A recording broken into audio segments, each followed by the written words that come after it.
Hi everyone, this is Cindy at Ink Stamp Create with Cindy, and I wanted to share with you a card that we made this month in our fancy fold class. The ladies had been wanting to do some fancy fold cards, so we came up with a plan that we would make those on a time when they could we could make a template, and then they could also make a card that matched. So we this was one of the cards we made, and this is called a Z-fold card. So we started off by, I gave them a piece of paper that had been cut to 5.5 by 8.5. And that one was scored at 2 1/8 and 4 1/4. And then I gave them a second piece of paper that was cut at 4 1/4 by 8.5. And that one was scored then at 2 1/8 and 4 1/4. So one of the big things with doing fancy fold cards that I've found is it's really important to always burnish all of the folds. So we're going to take this and our bone folder and fold these over a few times. The more that you actually do work those seams, your card is going to lay flatter. So I would do it both directions, and then we're going to fold it the way the card is actually going to lay. So your card, when it is laying flat, the shorter piece is on the left side and your bigger piece is on the right side. So we're going to lay this here. The same thing you're going to do with your little band is you're going to do all those seams really well.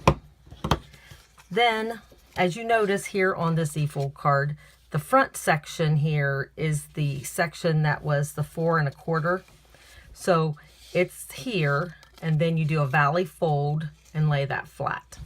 Then I did mine about 1 inch from the bottom, and I glued that on. So to do our card here, that was our daisy card. I did the same thing. I did cut the paper. I folded all my seams.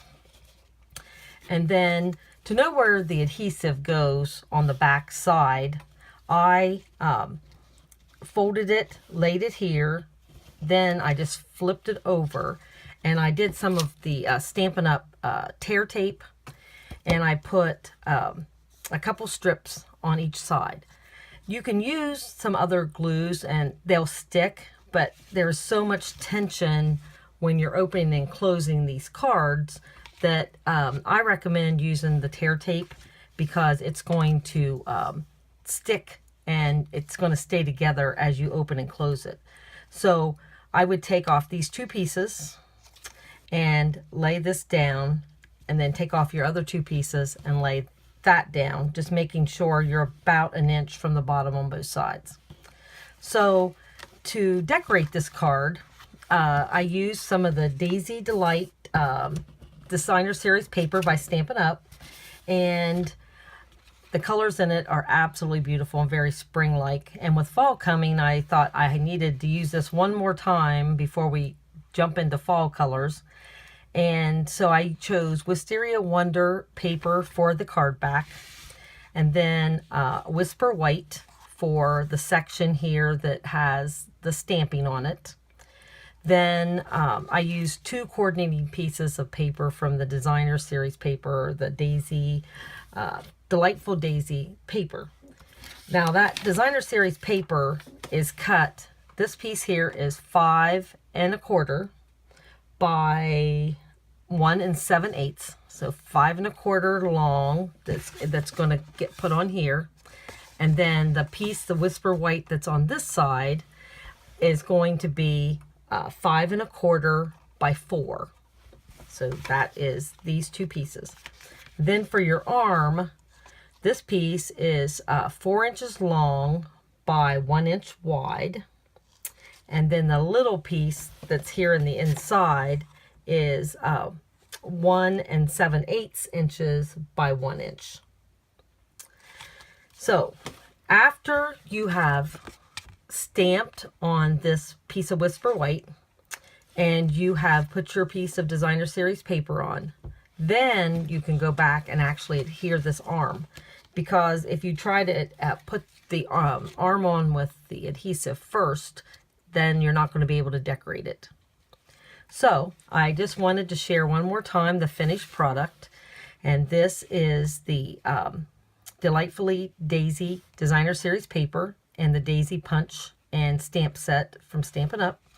And this is the card that we made in our Fancy Fold class this month. Thanks for joining me for this video, and there's some information to follow. If you don't have a demonstrator from Stampin' Up, I'd be happy to get you supplies so you could make this card or other cards. Happy stamping. See you later.